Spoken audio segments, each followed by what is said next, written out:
Good morning. Welcome to Stock Market Today. It's Wednesday, August 28th, 2019. I am your host, Dan Russo, the Chief Market Strategist at Chaikin Analytics. Find me on Twitter. I'm at Dan Russo _ CMT.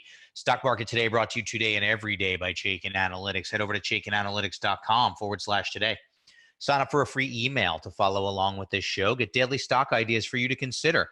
Hits your inbox every trading day before the market opens. So U.S. equities finished lower in very quiet Tuesday's trading after giving back early gains. Financials were the largest underperformer on the day. Utilities led. Treasuries were stronger with the curve flattening. 30-year bond closed below 2% for the first time, and the 210 spread has inverted further. The dollar was weaker versus the yen and slightly better versus the euro. Gold finished up nearly 1%, and WTI crude settled up 2.4%. So again, your outperformers, Utes, comm services, materials, underperformers, fins, energy, and healthcare. As we get to the desk this morning, it's pretty flat. Futures up about 10 basis points, continue to trade in a listless manner, and it really is a slow summer week leading up to the Labor Day holiday here in the U.S. Asian markets were mixed overnight. European markets are trading lower. Treasuries are stronger with further curve flattening. Dollar is little changed on the euro and yen. Gold flat. WTI crude up 1.5%. Choppy trading during a slow summer week continues to be the theme, and it really hasn't been the week. It's been most of the month, right? After the initial drawdown, we've been in this consolidation support, 2,800 to 2,850. That hasn't changed. I'm sorry. I'd love to say something different, but I don't dictate what the market gives me. We just analyze it. Take it as it comes at us. Support 2,800, 2,850. 200-day moving average is in that zone. Resistance in the area between 2,900 and 2,950. Well-defined, clear. We've been talking about it for a while. Remember, in an environment like this, choosing to do nothing could be your best option. Wait for premium setups is how we're defining it. RSI remains below 50. That remains a concern for us. Chaikin money flow is bullish, but I'm noting here we are moving lower, right? So bigger picture, series of lower highs, and then even in the near term, that fractal nature continues. So series of lower highs for Chaikin money flow does remain bullish. So indicators are middling to weakening. Market's holding in its range. You have solid support down at 2,800. I think if we break 2,800, you're looking at these lows down here from back at the end of May, early June, around 2,730 for the S&P 500. For now, leading stocks, leading industry groups, premium setups. We'll show you one a little bit later in the show. Market in a minute. What are we talking about? Markets remain in a choppy range. Been that case for a while. Small caps are on the verge of breaking support. They've been a relative mess for a long time, but now on an absolute basis, there are some signs of concern. Sentiment remains fearful. Medical device stocks have shown relative strength. I'm going to show you the importance here of skewing to the relative strength, right? Because medical equipment services, not great, but pure devices, looking good. Futures point to a slightly higher open here today. Let's dive into the Chaikin power bars now. Still a bullish skew. I mean a bearish skew. I apologize. Still a bearish skew. Dow loses 50 basis points yesterday. One bull, 8 bears. S&P 500 down 0.5%. 63 bulls, 108 bears. NASDAQ slight outperformer. 17 bulls, 26 bears. Small caps, massive underperformer yesterday. Down 1.5%. And now, remember small caps for a while have been the one group that had a bullish ratio. And they've now skewed hard the other way. 275 bullish or very bullish stocks, 413 bearish or very bearish stocks. Bonds upticked, sending yields lower. Yield on the 10-year, 1.47%. We've been talking about it for a while, folks, that the path of least resistance for yields is lower. Anybody who's been watching this show has seen this coming. According to the Chaikin Power Bar, small cap stocks and large cap stocks are somewhat bearish. Major markets are mixed. Let's look at our stock of the day now. This is a group that we've been featuring in our notes recently. Home builders, construction, M&I Homes, ticker symbol MHOO, closed at 35.54 yesterday, down 1.22%. Has a very bullish Chaikin power gauge rating due to very strong earnings performance, very strong price volume activity, very positive expert activity. Also has attractive financial metrics, 20 factors. Very bullish rating, strong trend, strong industry group, type of name we want to consider. Market and model are in agreement here. Very bullish rating being met by a stock that's outperforming. Persistently bullish money flow above a rising long-term trend line. We drop down the checklist. We can see everything looks good except for overbought, oversold is middle of the range and heading lower. After this gap following earnings, I want to wait for a consolidation. Overbought, oversold indicator gets into an oversold condition or close to it. Then it's a much more compelling setup. Remember I said premium setups in this market environment? This is a great looking stock. This is the type of stock we want to own. But I just don't think from a timing standpoint that the premium setup is there yet.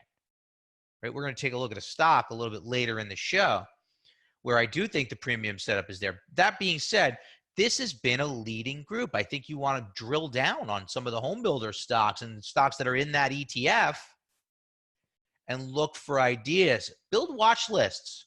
Right? If you're looking for something to do market-related, choppy market, right, might not necessarily be conducive to adding new positions, build watch lists. Find the names that are outperforming in the groups that are outperforming and add them to a watch list. And then when the setup becomes a little bit more premium, those are your stocks that are likely to outperform should the market stabilize and begin to move higher. Sector tracker, checking movement over the last 5 days, still very defensive at the top of the list. There's no doubt about it. The only 3 groups that are higher over the past 5 days are all defensive in nature. Utes, real estate, and staples. We've been pounding the table. We've been saying it for a long time. These are the groups that are outperforming. Right? They're not the groups that get all the attention in the marketplace, right? Nobody likes to talk about Utes and real estate, but that's not our concern. Our concern is identifying the leading areas of the market and then identifying the good stocks within those areas. Well, utilities, real estate, and staples qualify. Middle of the road, discretionary comms, fins, and tech. Healthcare, industrials, materials, and energy, bottom of the list. Energy just continues to be a disaster. Materials being precious metal strength being overwhelmed by some of the more cyclical names. Industrials, obviously trade-related and cyclical. Healthcare, you have to drill down because managed care stocks are weighing, drug stocks are weighing, but as I said, devices, pure devices are doing well. Now, equipment services, on the other hand, not the place to be, right? Over the past 6 months, underperformed by nearly 5%, weak power bar ratio, 12 bearish or very bearish stocks, 9 bullish or very bullish stocks.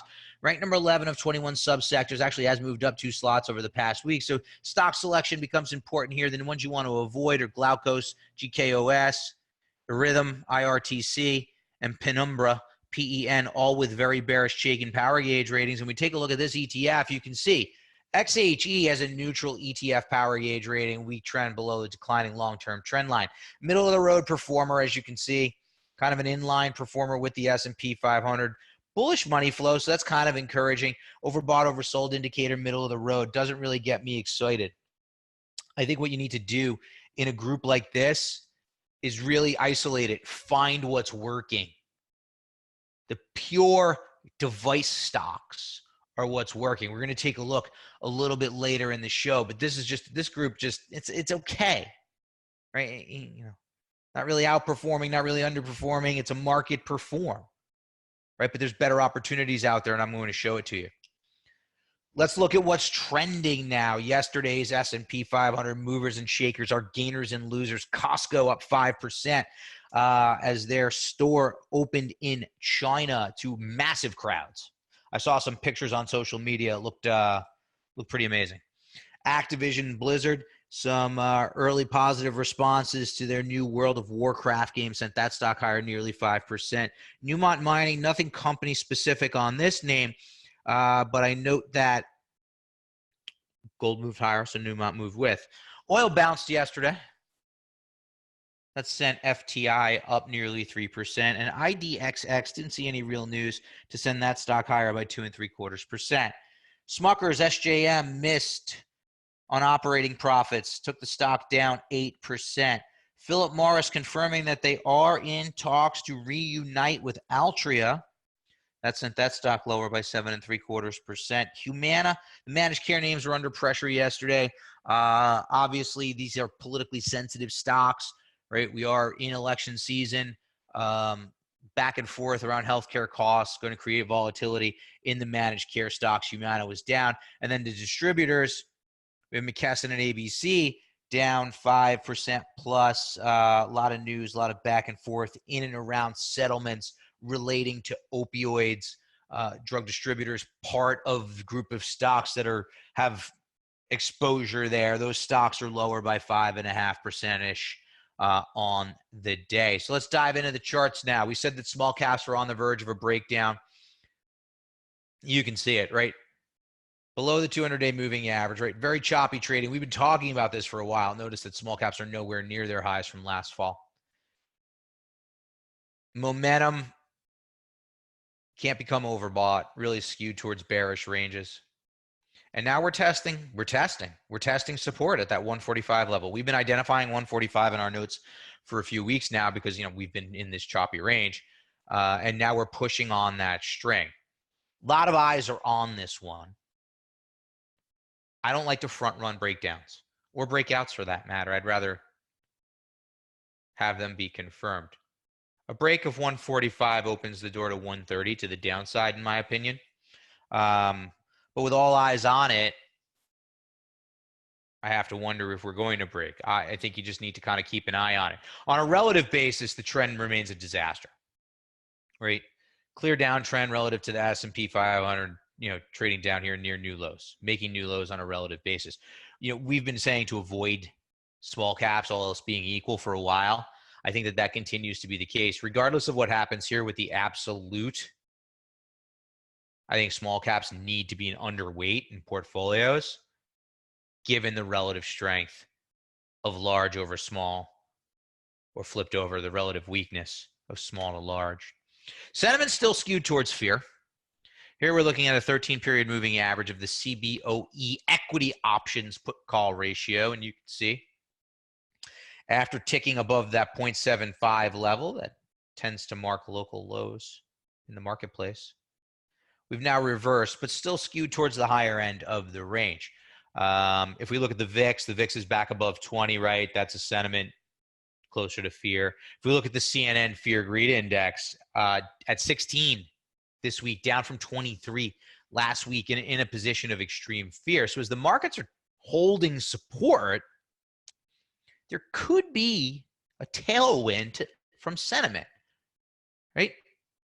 We haven't broken down yet. All the market is doing is trading in a choppy range. For all the headlines, for all the trade fears, for all the tweets, the market is still just in this range. If we focus on the data, we can see that nothing's really happening, right? If you just focus on the technicals, this week is boring. Past month has been boring. If you focus on the headlines, it seems like there's a lot of excitement. But sentiment skewed more towards fear than greed. Medical devices. Now, this is what I was talking about. Take a look at IHI, medical device ETF, pure devices, trading up here near 52-week highs above a rising 200-day moving average. RSI holding within bullish ranges. And we have a series of higher lows for the RSI indicator. So momentum is with the trend. All right, notice how it becomes overbought. Doesn't really threaten oversold recently after this breakout through the 235 level. And more importantly, we have 52-week relative highs. So if you're looking for ideas in this market, I think you want to load up the holdings of IHI and look for the very bullish and bullish stocks that are outperforming the market with positive money flow, and look for them when they're oversold. An example of that is Zimmer Biomet, ZBH. Very bullish stock, strong trend, strong industry. Bullish stock outperforming oversold, bullish money flow above a rising long-term trend line. Solid support, solid price-based support at the $130 mark after this breakout. This is a premium setup. Contrast this with M&O, what we looked at earlier. This one's oversold with bullish money flow. Premium setup, leading stock in a leading industry group. If you like what you're hearing here, help us spread the word. I'll be back tomorrow.